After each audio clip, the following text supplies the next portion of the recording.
വാഴ എന്ന ചിത്രത്തിന്റെ വൻ വിജയത്തിനു ശേഷം എല്ലാവരും കാത്തിരിക്കുകയായിരുന്നു രണ്ടാം ഭാഗമെത്താൻ. അതേതായാലും എത്തിക്കഴിഞ്ഞു. അപ്പോ സിനിമ എങ്ങനെയെന്നതാണ് ഇനി നിങ്ങൾക്കറിയേണ്ടത് അല്ലേ? ഒരു സംശയവും വേണ്ട, വളരെ നല്ല അഭിപ്രായമാണ് സോഷ്യൽ മീഡിയ കോണ്ടന്റ് ക്രിയേറ്റേഴ്സായ യുവതാരങ്ങൾ പ്രധാന വേഷങ്ങളിലെത്തിയ ഈ സിനിമയ്ക്ക് ലഭിച്ചു വരുന്നത്. ഹാഷിർ, വിനായക്, അജിൻ, അലൻ ഇവരൊക്കെ പൊളിച്ചടുക്കി എന്ന് തന്നെ പറയാം. ഒരുപാട് പ്രീ ഹൈപ്പോടെ വന്ന പടമാണിത്. അതുകൊണ്ട് തന്നെ ആ പ്രതീക്ഷയ്ക്കൊത്ത് ഉയരുമോ എന്ന സംശയം പല കോണിൽ നിന്നും കേട്ടിരുന്നു. പക്ഷേ ആ സംശയങ്ങളെയെല്ലാം അസ്ഥാനത്താക്കുന്ന ലെവലിലാണ് ഈ സിനിമ എല്ലാം കൊണ്ടും ചെയ്തു വച്ചിരിക്കുന്നത്. സോഷ്യൽ മീഡിയയിൽ കോണ്ടന്റ് ക്രിയേറ്റേഴ്സ് ആയിട്ടുള്ള പല ടീമുകളും ഇതിലെത്തുന്നുണ്ട്. എല്ലാവരും അവരുടെ റോളുകൾ വളരെ ഭംഗിയായി തന്നെ ചെയ്തു പോകുന്നുമുണ്ട്.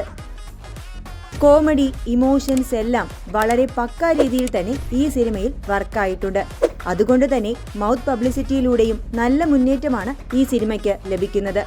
ആദ്യ ദിനം നല്ല അഭിപ്രായം വരുന്നതോടെ ടിക്കറ്റ് ബുക്കിംഗിലും വലിയ അളവിൽ ഇത് പ്രതിഫലിക്കുന്നുണ്ട്. റിലീസിന് മുൻപ് കേരളത്തിൽ നിന്ന് മാത്രം 1.5 കോടി രൂപയ്ക്ക് മുകളിൽ ചിത്രം നേടിയിട്ടുണ്ട്. ബുധനാഴ്ച, അതായത് റിലീസിന്റെ തലേ ദിവസം രാത്രി ബുക്ക് മൈ ഷോയിൽ മണിക്കൂറിൽ 5700 മുകളിൽ ടിക്കറ്റുകളാണ് വാഴ 2-ന്റേതായി വിറ്റിരുന്നത്. എന്നാൽ പോസിറ്റീവ് അഭിപ്രായം വന്നതോടെ ബുക്കിംഗ് കുതിച്ചുയരുകയും ചെയ്തു. ഒരു ഘട്ടത്തിൽ ബുക്ക് മൈ ഷോയിൽ മണിക്കൂറിൽ 17,000 മുകളിൽ ടിക്കറ്റുകൾ വാഴ 2-ന്റേതായി വിറ്റിരുന്നു.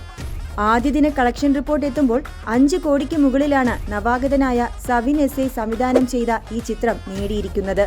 ഏതായാലും ഇമോഷനും ഡ്രാമയും കോമഡിയും എല്ലാം ചേർത്ത് ഒരു കംപ്ലീറ്റ് പാക്കേജാണ് വാഴ 2 എന്ന ചിത്രം.